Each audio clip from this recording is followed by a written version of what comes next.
I opened a kitchen with the person I loved. And I closed it with debt collectors and a piece of paper where my signature was worth $82,000. And it all started like this.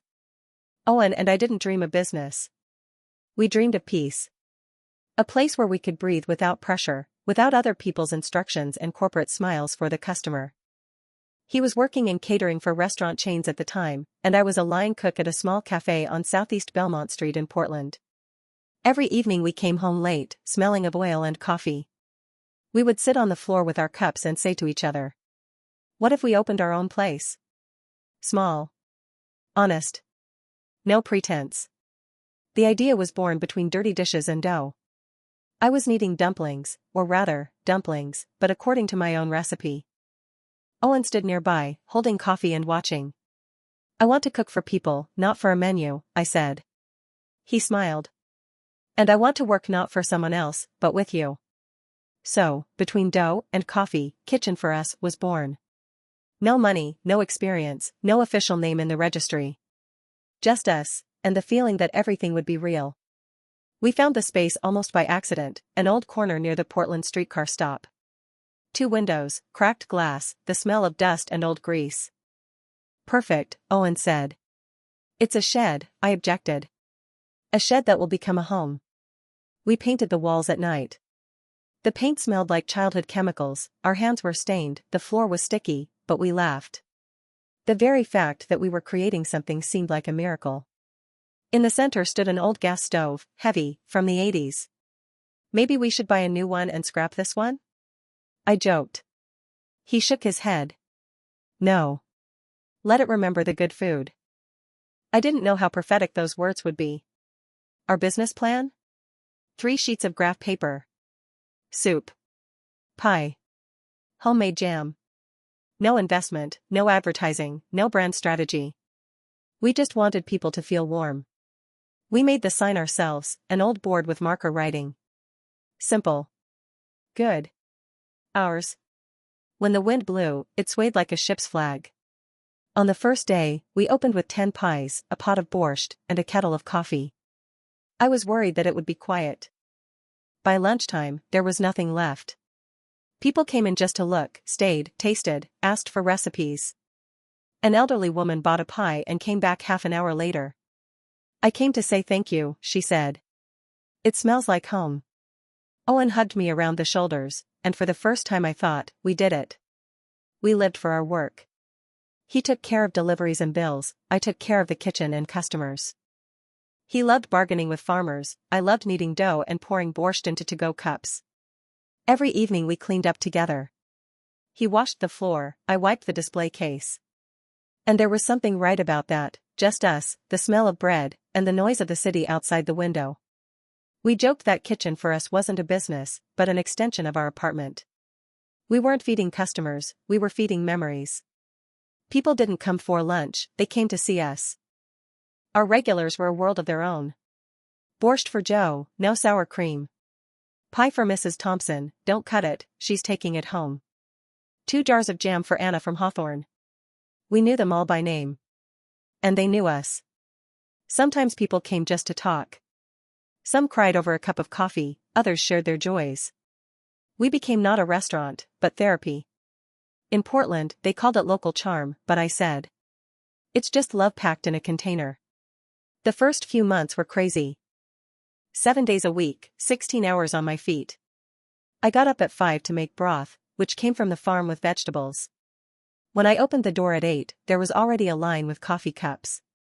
We dreamed of expanding, adding a jam corner, then a seasonal menu.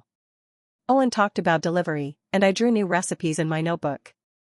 Sometimes after closing, we would drink tea from plastic cups, laugh, and plan for the future.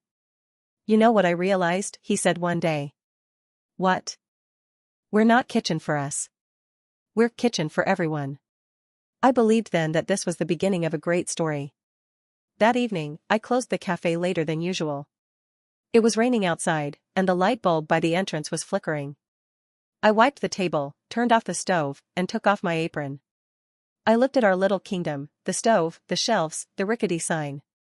And I thought, I'm finally where I'm supposed to be. I didn't know that the first crack appeared that very night. small, invisible, like a bubble under dough that bursts when heated. Sometimes people ask me, when did it all start to fall apart? I say, when I stopped hearing him laugh. At first, it seemed like a trifle, just fatigue. But then he started coming home late. He was silent. He was distracted when I spoke. Are you tired? I asked. Just thinking, he replied. About the future. And I believed him. Because we always built our future together. I just didn't know that this time, he was building it without me. At first, it all looked like normal fatigue. Owen would come home late, sit on the couch, silently scroll through his phone or stare at the TV without even turning on the sound. Are you okay? I would ask. Just a hard day, he would reply. I would bring him tea and touch his shoulder, hot, tense, as if all our debts were stuck in it. Maybe we should take a break? 2 days without cooking, let's go to the sea, I suggested. He shrugged. Not now. We need to keep up the pace.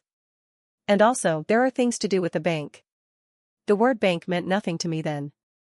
We had once taken out a small loan for repairs, paid on time, and had a great relationship with the manager at Cascade First Bank. I was sure that everything was under control. After all, Owen always had everything under control. And then he started disappearing more and more often. Where are you going? I asked. To the bank, I need to sign some papers. Again? It's just restructuring. Nothing to worry about. And I believed him. How could I not believe the person with whom I shared a kitchen, a home, and the last spoonful of jam? Then the call started. First, to the landline at the cafe. Can I speak to Owen Price? This is Cascade First Bank calling about his business line. I replied. He's busy right now, please leave a message. They thanked me politely, but called again, an hour later, then the next day. When I passed the message on to him, he would just say, I'll call back. And he would turn off the sound. Then letters started arriving, beautiful envelopes with the bank's logo.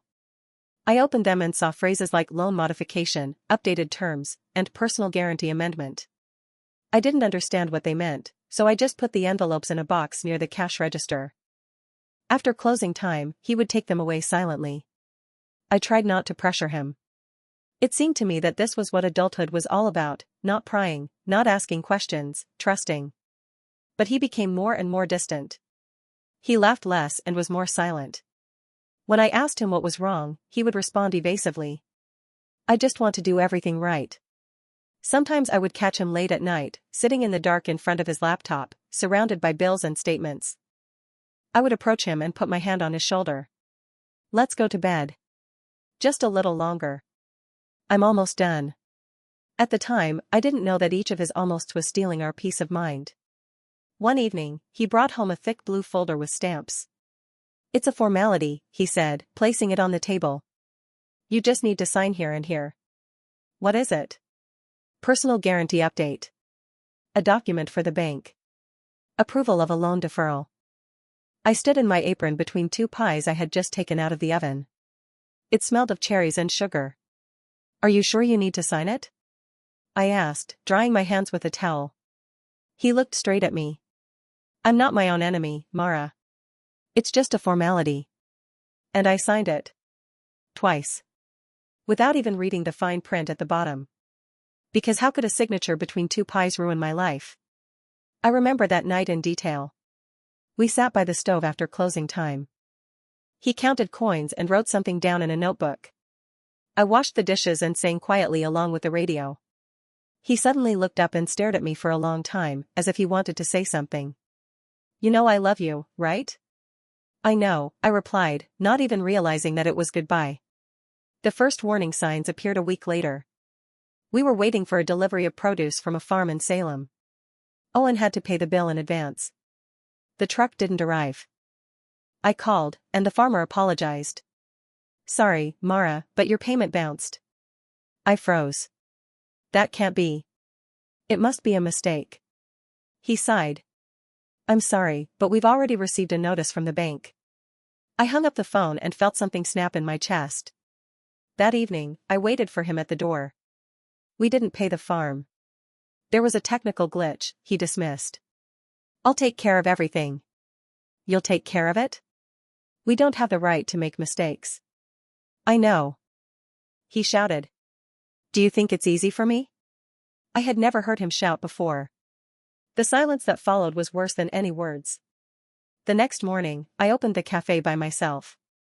I turned on the stove, it lit up on the first try. I put the kettle on, set the tables, and made coffee. Everything looked normal. Only there was a strange smell in the air, not smoke, not food. The smell of anxiety. When he showed up, he looked exhausted. I wanted to say something, but he walked past me, grabbed his phone, and went out into the yard. A minute later, I heard him say irritably. I said not now. Don't call here. He came back as if nothing had happened. Is that from the bank? I asked. It's none of your business, Mara. But I already felt that our kitchen for us was cracking, not in the walls, but between us. A few days later, I went to the Cascade First Bank office myself. The secretary smiled. Good morning, how can I help you? I'm Mara Carter. My husband, Owen Price, has a business account here. I want to know if everything is okay. She checked the computer, then her expression changed. I'm sorry, ma'am, but that information is confidential unless your name is on the guarantee. But I was added as a guarantor, I said. Then you should have received all notices by mail. I felt a chill inside. Because I already knew, I hadn't signed a piece of paper. I had signed a trap. In the evening, I found the letters he always took away. In the drawer under the cash register. I opened one. Notice of default. Payment delinquent. Legal action pending. The stamp was red, dated 3 days ago. I sat down on the floor. The neon light fell through the window, and each letter of the word R's on our sign glowed differently, like a mockery. When he came back, I was waiting. Are you going to tell me everything? He was silent. Are we having problems with the bank? He sighed heavily, looked away, and said. It's none of your business. And then I realized, everything that was ours had become his. The kitchen, the stove, the business, even the debts. That night I had a dream. I was standing in our cafe, without any light. Borscht was boiling on the stove, and next to it was an empty chair. The door was open, the wind was swaying the sign, and each letter was falling to the floor one by one. Simple. Good. Ours. I woke up in a cold sweat. And I realized, when trust falls, even the stove gets cold. That morning, I came to the cafe early. It was still dark outside. Light rain tapped on the windows, and the smell of coffee from the neighboring coffee shop mixed with the dampness. I opened the door, turned on the light, and saw 2 men in dark jackets reflected in the window. Good morning, ma'am. Are you Mara Carter? Yes, I said, not even understanding why my heart suddenly started beating faster. We're from Cascade First Bank's Recovery Department. We need to perform an asset inspection. Asset inspection. It sounded calm, almost mundane. I even smiled. You must have the wrong person. One of them looked at his tablet. Kitchen for us, Southeast Belmont Street. Owner of record, Owen Price. Personal guarantor, Mara Carter. That's you, right? Yes, but... He took out the documents. Your business loan is in default. We're here to list collateral items for seizure under the personal guarantee. The words default, seizure, guarantee sounded like blows. I stood there with a towel in my hands, and only one thought ran through my head. This can't be on me. It's not my signature, is it? They politely asked me to step aside and began walking around the room. One of them took out stickers and stuck them on everything that had any value. On the coffee grinder, white. On the refrigerator, red, with the words seized, Sheriff's Civil Unit. On the stove, too. My stove. The same one we left behind so it would remember the good food. Now it stood there with a label, like a wounded soldier branded dispose. You have the right to contact a lawyer, one of them said. But the procedure is ongoing. A lawyer? I repeated. I have borscht and pies, not a lawyer. He sighed sympathetically but professionally. I understand, ma'am. I'm just doing my job. When they reached the shelves with jam, my hand trembled. Please don't touch the jars, I whispered. They're not assets. They're just jam. We still need to list them. Sorry. He counted them and took a photo. I stood aside, as if watching someone else's life. An old radio was playing in the corner, the same one that picked up the local station, Kink FM. The song broke off at the words, "I remember when we built this town." I turned off the sound. When it was over, one of the men handed me a copy of the deed. "You'll receive a court notice within 10 business days. What if I pay?" "You need to pay the entire amount plus fees. Around $82,000. I sat down on a box of vegetables because my legs couldn't hold me up. 82,000. We started with a $3,000 loan and a dream. Now we have a debt bigger than our lives. When they left, I remained in the empty cafe. The air smelled of dust and metal. The stove was still warm, but the kitchen had already grown cold. I took out my phone and dialed Owen. The first time, rings. The second. The 10th. Then the answering machine. "This number is no longer in service." I wrote a message. "Owen, what have you done? Come here. Explain." Just one word. It remained unanswered. A few hours later, a letter arrived. No return address. Inside was a single line, written by hand. "Don't panic. I'll fix it. Just need time. Don't hate me." I reread it over and over again until the ink blurred from my tears. And I thought, don't panic? How can you not panic when your life has been taken away from you? The next morning, a red sticker hung on the door, "Seized, property of Cascade First Bank." It glistened in the sun like a brand. I tried to remove it, but it wouldn't come off. It just left a sticky stain. A little later, a truck pulled up.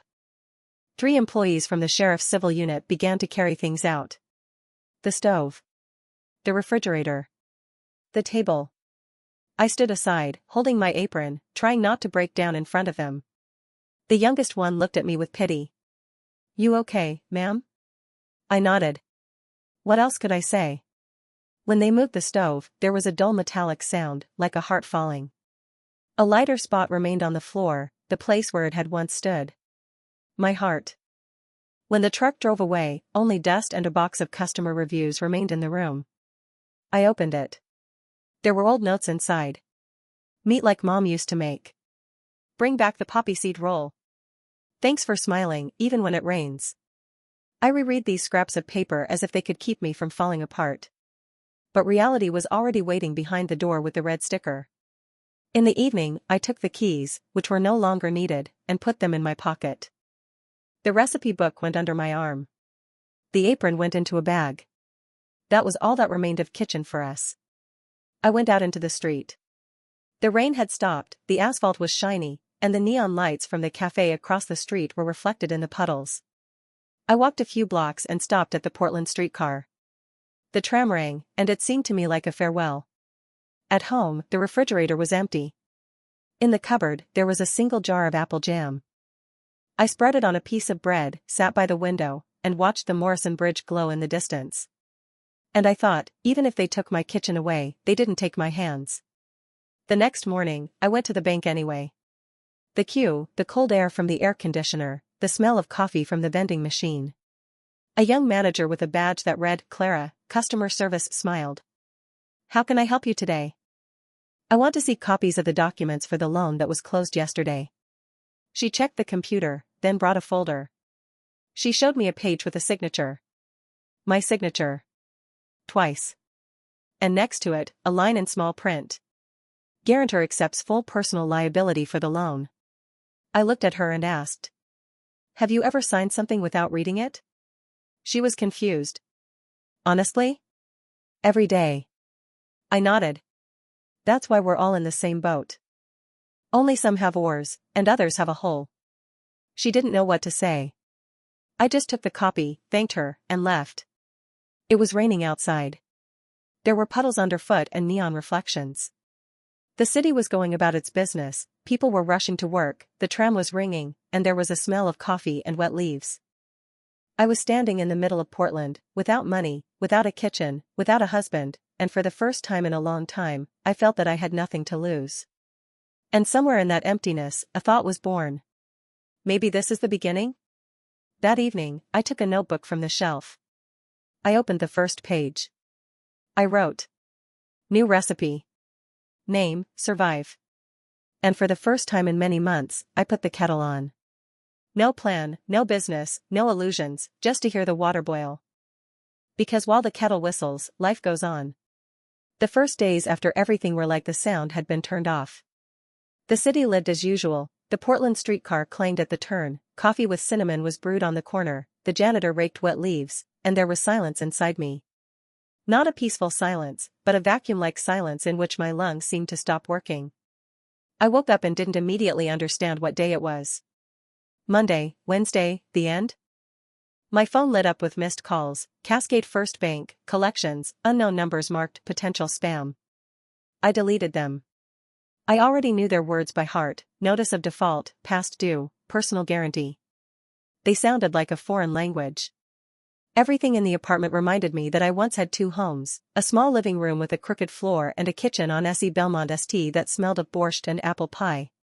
Now, 1 home and no smell.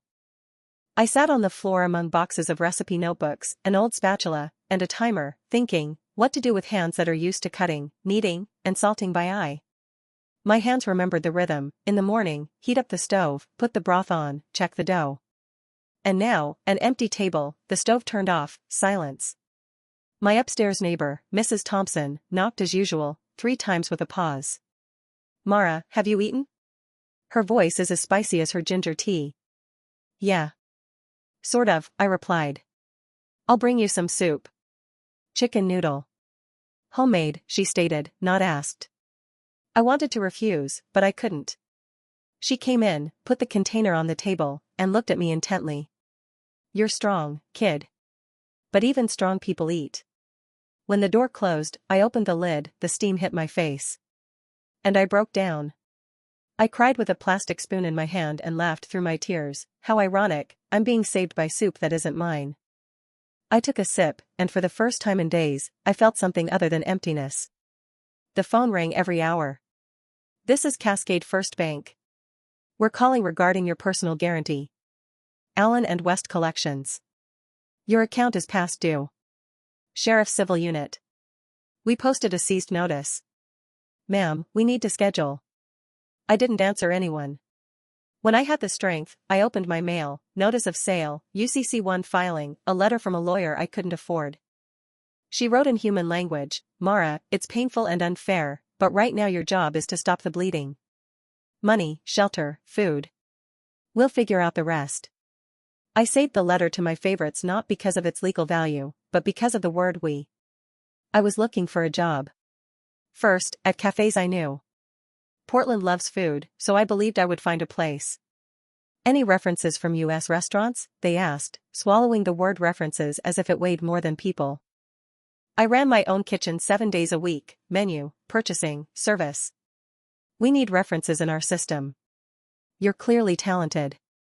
We'll be in touch. They weren't in touch. At a cheap diner on Southeast 82nd Avenue, the manager looked at my hands. Can you work nights? I can. For $13 an hour plus tips? I can. You're overqualified. It's even funny, overqualified for survival. After the 10th we'll call you. I returned home with 2 grocery bags, and an empty head. I lay down on the floor, put my hands under my head, and stared at the ceiling. I breathed. 1, 2. 1, 2. Like after a long run. Only here there was no finish line. I didn't sleep that night. The old refrigerator hummed steadily, like thoughts you can't hide from. Before dawn, I got up, took a large pot out of the cupboard, the same one in which the first kitchen for us borscht was cooked. It shone like a polished memory. I chopped the onion. The smell immediately filled the kitchen. I added oil, fried it until transparent, threw in carrots and beets. The steam touched my face, and tears ran down my cheeks for 2 reasons. When the borscht was ready, I poured a liter into a glass jar, wrapped it in a towel, and went up to Mrs. Thompson. You feed me, now it's my turn. She inhaled the aroma and smiled. That's your hands. I missed this taste. I went downstairs and exhaled for the first time in many days. Not deeply, but genuinely. In the morning, I wrote in the next door neighborhood chat. Homemade food, borscht, pies, apple jam. Made to order. Inexpensive. Pick up at SE Belmont. Mrs. Thompson was the first to respond. Mara, make borscht and pie. I'll pay and tell my niece on Hawthorne. She was followed by a young mother from the neighboring house. Can you do chicken pot pie? Yes, I can. Do you take Venmo? Yes. At that moment, I realized something simple. The system may not recognize my references, but my neighbors do. I took a photo of a jar of jam on the windowsill and captioned it, #kitchen4us, #homefood, #Portland Eats. Not for likes, to say out loud to myself, I still exist. At 2 p.m., there was a knock at the door. Nurse Emily from Urgent Care on SE Division was standing on the doorstep with a transparent container in her hands. Are you Mara? I hear you cook homemade food. We have 3 nurses on shift, 2 days without hot food. Can you cook something simple? Of course. Soup, salad, bread. How much? Whatever you can afford. Really? When she left, something fell into place in my chest. It wasn't work or business. It was meaning, like a warm blanket covering you when you're cold. I made chicken soup, a simple salad, spread butter on bread and sprinkled it with salt. The smell pulled me together. When I brought the order to Urgent Care, Emily said. They're going to cry. This smells like home. I know, I replied. In the evening, I made a simple plan. 3 liters of borscht every day, for rent. 2 pies, for bills. Jam, for a cushion. Then, more. But not now. Now, survive beautifully. I opened Craigslist. Ad. Storage room for rent. Basement. Water and power included. SE 12th and Belmont. Photo, a narrow window at ground level, only the feet of passers-by are visible, bare walls, a tired fluorescent lamp. But there is water and electricity. And it's a block away from the streetcar. I went to take a look. It smelled of dampness and the past. On the plaster, pale sunflowers, like something from kindergarten. What do you need it for? Asked the owner, Mrs. Martin. For living, I smiled.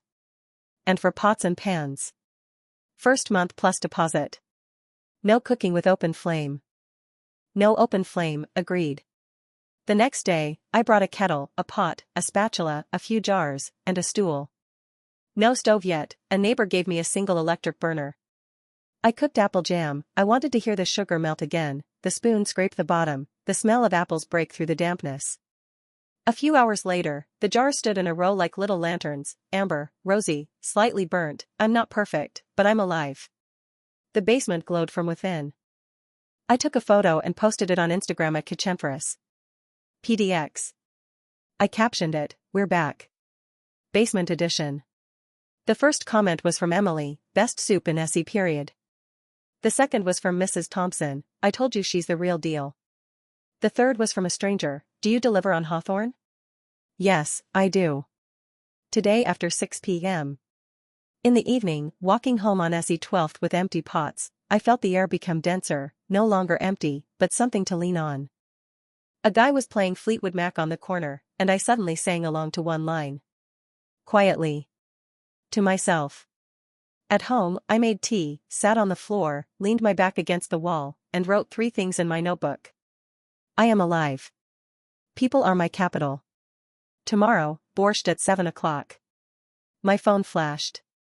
A message from an unknown number. Mara, it's Owen. I'm getting help. Don't hate me. I stared at those words for a long time, then replied. Get better. And pay what you owe. I put my phone on silent. My heart beat a few times, and calmed down. The next morning, I came to the basement early. I put the kettle on, turned on the lamp, which hummed like an old trolleybus.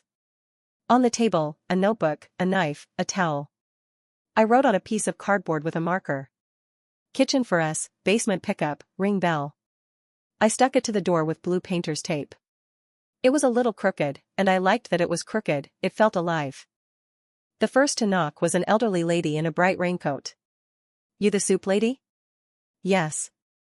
Got anything that tastes like Kansas? Borscht will do. It has beets and patience. She laughed so hard that my fingers trembled. I'll take 2. One for me, one for my neighbor.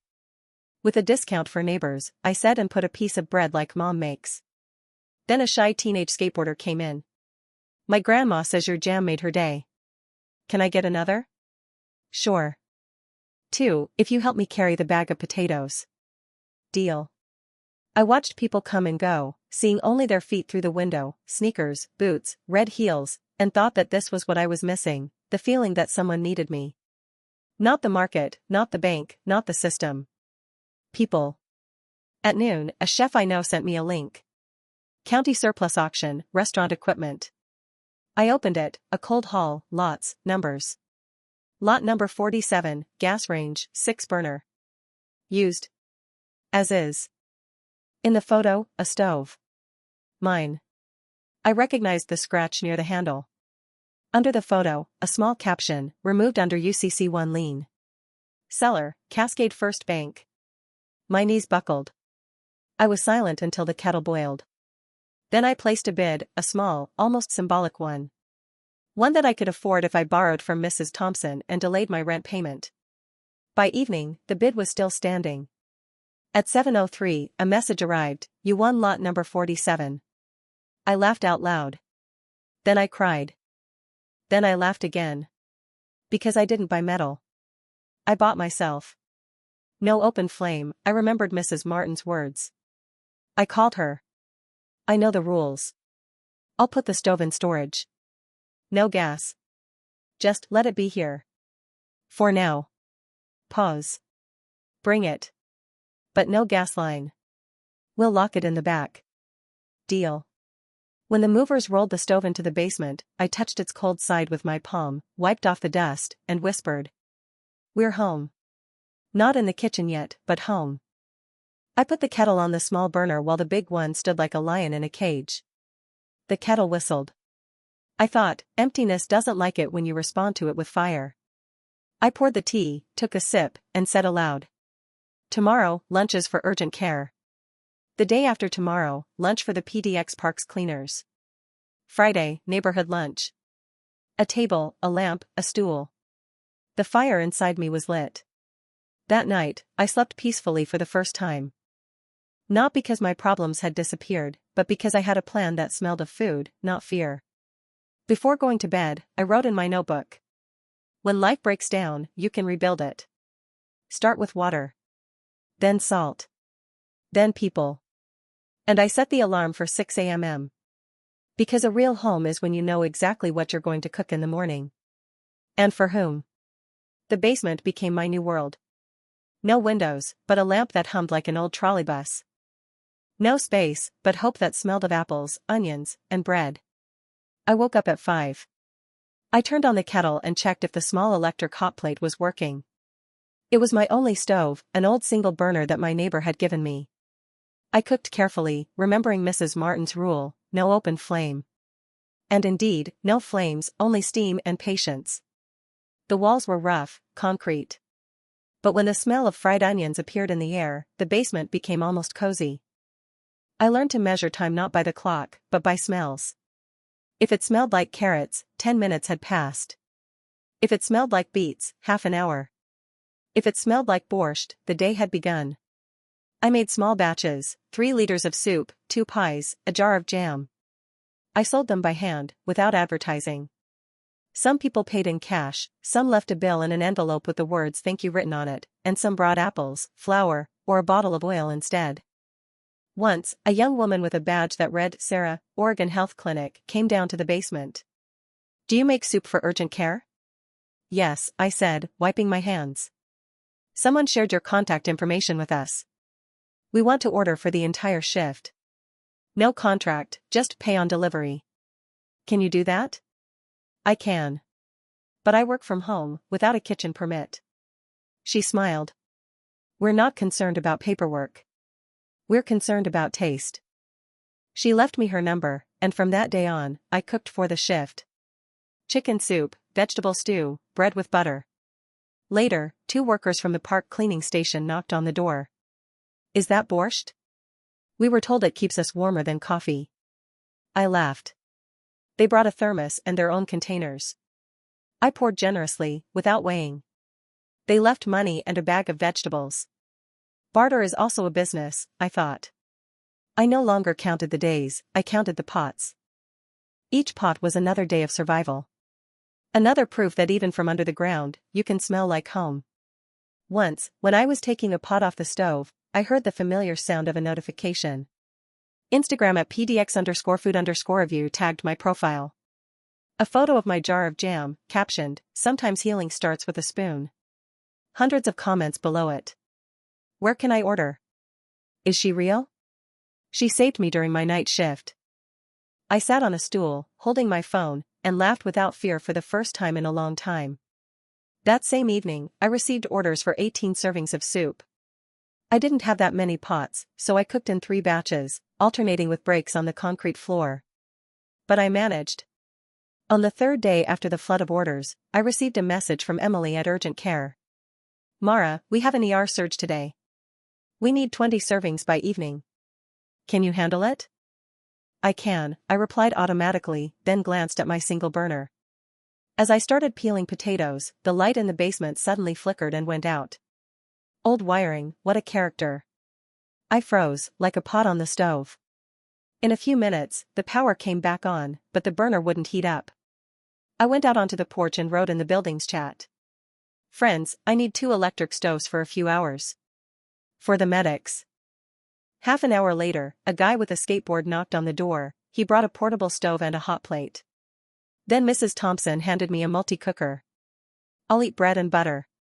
But they need to eat soup." Soon, 2 students from the dorm appeared with another hot plate. I arranged the appliances like an organ in a small cathedral and felt the heat returning. In the evening, I brought 2 large bags to Urgent Care. Emily just glanced at her watch and sighed. "You made it." The stakes were simple and harsh, either they work hungry, or I make it in time. I leaned my back against the wall and smiled for the first time that day. And that's when I realized, when people become your flame, the kitchen never gets cold. On the 3rd day after the publication, a girl in a sweater with the words "Legal Aid of Oregon" knocked on the basement door. "Are you Mara? I read your story. You don't have to go through this alone." She handed me her business card. "We can file a motion to stay enforcement and request a debt verification with a detailed list of collateral. This will buy us some time and force the bank to show all the paperwork." I listened, not fully understanding the legal jargon, but I remembered the main thing: time. The world could stop for once, at least for a moment. She also said, "And by the way, you have the right to prepare under a cottage food permit if you don't use meat or open fire. Apply online, it's free." That night, I filled out the form on the website. I checked the box, homemade, no animal protein. In the business name field, I wrote, "Kitchen for Us, Basement Edition." And I clicked submit. It was my first official yes after hundreds of no's. The following week, I decided to clean up the basement, to make it look like a kitchen in some way. I asked my neighbors for an old shelf and brought my sign from the cafe. It still smelled of smoke and paint. I attached it to the wall above the work table. When the light fell at a certain angle, the words "simple, good" hours looked as if they were still glowing. I started keeping a small order journal. Monday, borscht, 3, pies, 2, jam, 5. Tuesday, soup, 6, bread, 4. Wednesday, Kansas special, for the elderly lady. Every evening I counted the takings. Not for the numbers, for the feeling that life had rhythm again. Sometimes Mrs. Martin, the owner of the house, would come down to see me. "You're making magic here," she said once, inhaling the smell of borscht. "Magic smells like onions," I replied. She laughed. "Whatever it is, don't burn the place down." "Don't worry. My fire is inside now." The next morning, there was a double knock on the door, not neighborly, but official. A man with a city inspector's badge stood on the threshold. "We received a complaint about hot food being prepared in the basement. No open flame, you know the rule?" "I know," I pointed to my electric hot plates. "There's no fire. Only steam and patience." He scanned the room with his eyes and touched the wall with his finger. "It's clean here. But formally, this is food production. You need either an official kitchen or a cottage foods regime without meat and with separate storage. He wrote out a yellow piece of paper and put it on the table. Notice to cure. You have 7 days to resolve the status. Otherwise, the owner will receive a notice of violation, and you will be evicted. When the door closed behind him, I felt the floor shake beneath my feet. Not from fear, but from anger. I sat down, opened my laptop, and filled out the cottage food permit again, this time with a photo, a storage area plan, and a list of meat-free dishes. I wrote a separate letter to community kitchens. I need a temporary kitchen. Any slot. I know how to work quietly and cleanly. On the 6th day, I received a reply, permit, pre-approved. Await confirmation. I printed the letter and pinned it next to simple. Good. Hours. In the basement, I left a safe meat-free menu, jams, pastries, simple soups. I transferred meat orders for medical workers to the community kitchen when there was a free slot. It turned out that the biggest fire wasn't the flames. It was the documents submitted on time. In the evening, Mrs. Thompson didn't come down for her soup, which seemed strange. I went up to her floor and saw the door open and a bag on the floor. She was sitting in a chair, clutching her chest. It's probably just pressure, she said, paler than usual. I called an ambulance and boiled some water, just water and breathing. In the emergency room, the nurse took the thermos I had brought and winked. Are you the one from the basement? Half of our shift is on your soup. Mrs.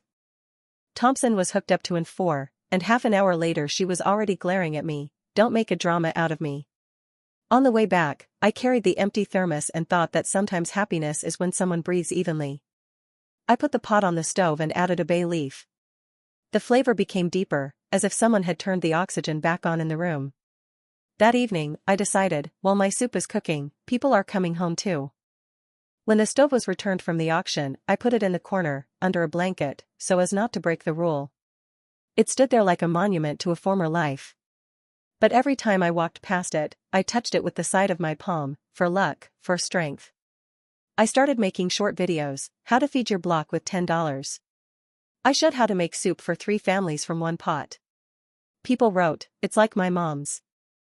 And I felt that my hands remembered what even banks and bankers couldn't take away, warmth. One evening, 3 students knocked on the door. Are you and Mara from Instagram? We brought a bag of flour from the food center. You inspired us. I smiled, although inside I felt a twinge of pain. Someone once helped me. Now I have become that someone for others. I was summoned to a short mediation session at the district court. A small room, plastic chairs, a sign that read mediation, 15-minute slots. Opposite me sat a bank representative with a neat folder. In the middle was a mediator with a soft voice and a very direct gaze. Do you acknowledge personal liability? She asked. I do, I replied. And I'm not asking for gifts, but for time. I'm already feeding doctors and neighbors, I have an income plan. Give me back my breathing room, and I'll pay back the debt. The bank representative turned the page. The bank is prepared to grant a 30-day standstill if Ms. Carter opens a separate account and transfers $100 each week as a good faith payment. No claims will be made regarding the equipment that has already been seized. I nodded. $100 is 3 pots of soup. 4, if you count the discount for nurses. I signed the paper and felt as if I had been allowed to breathe fully. The mediator smiled slightly. The main thing is not perfection, but consistency. 30 days is a lot of soup. If you count borscht, even debts become fractional. After they left, I made tea, sat down by the stove, closed my eyes, and heard the light humming quietly nearby. It was like a pulse. My new rhythm. Sometimes I dream about our old cafe. I walk in, and everything is as it was. The stove is hot, the sign is shining, Owen is counting coins and laughing. I come closer, but at some point I realize that this is no longer my place. It has been let go. And so have I. I wake up, turn on the kettle, and write a new entry in my notebook. Not all losses are the end. Some are a recipe for a new beginning. Spring in Portland smells like rain and bread. Greenery sprouts on the sidewalks, cafes set up tables on the street, and I set out jars of jam. The basement no longer felt like a dungeon. It became the roots from which something alive grows. One morning, a girl with the Portland Foodie Review logo wrote to me. We're doing a series on local cuisines, she said. We want to film your basement edition. I laughed. I don't even have a real kitchen. That's exactly why, she replied. You remind people that food is not a business, but survival with love. They came with a camera and filmed me cutting carrots, holding an old stove covered with a blanket, and a cardboard sign on the table that read "Kitchen for us, basement pickup." The journalist asked, "Why did you continue?" I thought about it and said, "Because if you stop, the food will get cold. And cold food doesn't save you." A week later, the video was posted on YouTube. It was simply titled "The Woman Who Cooked Her Way Back." Thousands of views. Hundreds of comments. Some wrote, "I lost everything too." Others wrote, "Your borscht is the best therapy." And someone wrote simply, "Thank you for reminding me what home smells like." A month later, an unfamiliar man called. "Are you Mara?" "This is the manager of Community Kitchens of Oregon. We support home cooks. We heard your story. What do you want?" "To give you a kitchen. A temporary one. In a former school cafeteria on SE Division. You only pay for electricity." I was silent for a long time. Then I smiled through my tears. "I accept." When I first walked in, a large hall, metal tables, industrial hoods, I thought I heard echoes of our old kitchen for us. I put my notebook on the table, took out my apron, and said quietly, "Well, shall we start again?" The stove was brought there from the basement with me. It was like a cymbal, burnt, scratched, but alive. When I turned it on, it rumbled and whistled, as if it recognized its home. That day, I cooked 10 liters of borscht, for everyone in the program. Some people made tacos, some made cookies, some made rice with curry. But it was the smell of borscht that filled the room. The woman next to me, who was cooking sauce, said, "Your soup smells like victory." I smiled. It's the smell of a second chance. My small business began to grow on its own. I was invited to the Portland Sunday market. At first, I hesitated. There are always big brands, trailers, banners, and I have a table and 3 pots. But when I laid out the pies, jams, and a sign that said simple, "Good Hours," people stopped, just like they did on SE Belmont. One elderly woman said, "You're the one from the video. I brought a jar of your jam to return." And I realized, when people bring empty jars, it means they're waiting for more. Then young mothers, students, even bank employees came up to me. One man with a Cascade First badge bought 2 pies. "There's not much justice in our work," he said quietly. "But today, at least I can eat honestly." I was still living in the basement, but now it felt more like a workshop than a hideout. The walls were decorated by children from the neighborhood. They painted beets, cups, and the words "Kitchen for All" on the plaster. Mrs. Martin came once a week for soup and grumbled every time, "You'll soon boil my floor." I laughed. I'm just disinfecting out of desperation. Sometimes people came with stories. Someone got divorced. Someone lost their job. Someone was looking for meaning. I made them tea and said, "The fire doesn't go out. It's just waiting for you to remember how to light it." One day I received a short letter with no return address. Inside was a $500 check and a note. For the pot that fed us when we had nothing. M. I sat for a long time, looking at the letter M. I didn't know if it was Owen or someone else. But for the first time, I felt that the past no longer hurt, it had simply become an ingredient. That evening, I wrote on the basement wall with a marker, "When darkness consumes you, feed it with light." And I signed it, "Kitchen for Us." A few months later, I was standing at a food festival in the city center. On stage, performances, aromas, laughter. I was pouring borscht into to-go cups when suddenly a boy of about 7 approached me. "Did you make that soup from the internet?" "Maybe," I said. "Why do you ask?" "My mom cried when she watched it. But then we cooked your borscht together. And she said it got easier." I crouched down to be at his level. "Tell her she did the most important thing, she didn't give up." He nodded, and I realized that my story was no longer about loss. It was about the return of fire. That evening, I was washing the dishes late, and when the sun set behind the bridges, our old phrase remained on the neon sign. Simple. Good. Hours. And I thought, maybe real cooking isn't a place. It's the people you feed and those who feed you with the belief that you can still start over. 2 years have passed. Sometimes I think that life is an endless kitchen, one door closes, another opens with the smell of something new. My basement looks different now. On the wall hang photos of people who once came here for food, and left something more than money. Dishes, a jar of jam, a note. This borscht gave me back my taste for life. Next to it stands the same stove, old, heavy, with a scratch near the handle. I no longer hide it under a blanket. Now it works officially, my cottage food permit has become a real business license, and Kitchen for Us has a small kitchen on SE 12th. It's not fancy, it's not a restaurant, but every corner here smells of stories. In the corner is a sign from that first cafe. The one that swayed in the wind. Simple. Good. Ours. Only now do I know that ours is not about two people. It's about everyone who ever came in and said, I need something warm. On Saturday, I open the door before dawn. It's damp outside, a light rain is beating against the windows, and inside, the kettle is already whistling. I cut beets, carrots, onions, the same movements as before in our Kitchen for Us. Only now, behind me, there is no emptiness, but the quiet hum of the city waking up. On the wall is a child's drawing, me in an apron, with the words Soup Lady Redheart written in crooked letters. It was brought by a girl from a neighboring school. Her mother said that after watching my video, they started cooking together at home. I hung that drawing next to a photo of borscht, to remind me why I once picked up a spoon instead of papers from a jar. Sometimes familiar faces from the past come to visit. Once, I saw a man with short hair and a gaze that avoided the light standing in the doorway. Hello, Mara, he said quietly. Owen. I didn't feel any anger. Only a strange, calm warmth, like after a storm. Hello, I replied. There's some borscht left, if you want some. He nodded. We sat at the table and ate in silence. I was in treatment. I'm sorry. I ruined everything, he finally said. Yes, I said simply.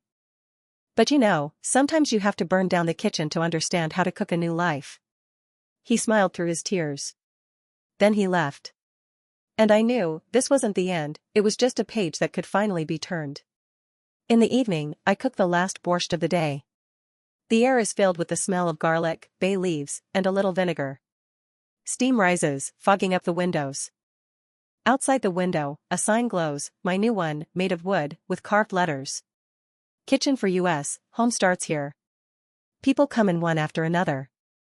A nurse from urgent care, a student with a skateboard, Mrs. Thompson with a basket and a blanket on her shoulders. They laugh, exchange recipes, leave small change in the pay what you can box. And I look at them and think, this is the real return. Not to a house, but to meaning. When the crowd disperses, I wipe the tables, turn off the stove, and close the door. I sit by the window with a cup of tea. The air is still warm, and the echoes of voices seem reluctant to fade away. I open my notebook and write. My home is not an address. My home is the smell of borscht that someone recognized from the doorway. My home is the people who come hungry and leave not so lonely. And I put a period. Not as an ending, but as a pause between recipes. Then I get up, check the stove, and cover it with a towel, an old habit. I touch the metal with my palm and say. We did it. When I go outside, the rain is already subsiding. The light from the shop windows is reflected in the puddles, and it seems to me that the city is breathing with me. I walk slowly, holding a thermos of borscht, for a homeless man sitting by the bridge. He takes it carefully, as if it were a treasure. Is this from your cafe? He asks. From my home, I say. And when he takes his first sip, I feel that the circle is complete. Not at the beginning, but in the warmth that remains. That evening, Portland smelled of borscht. And for the first time in a long time, of love.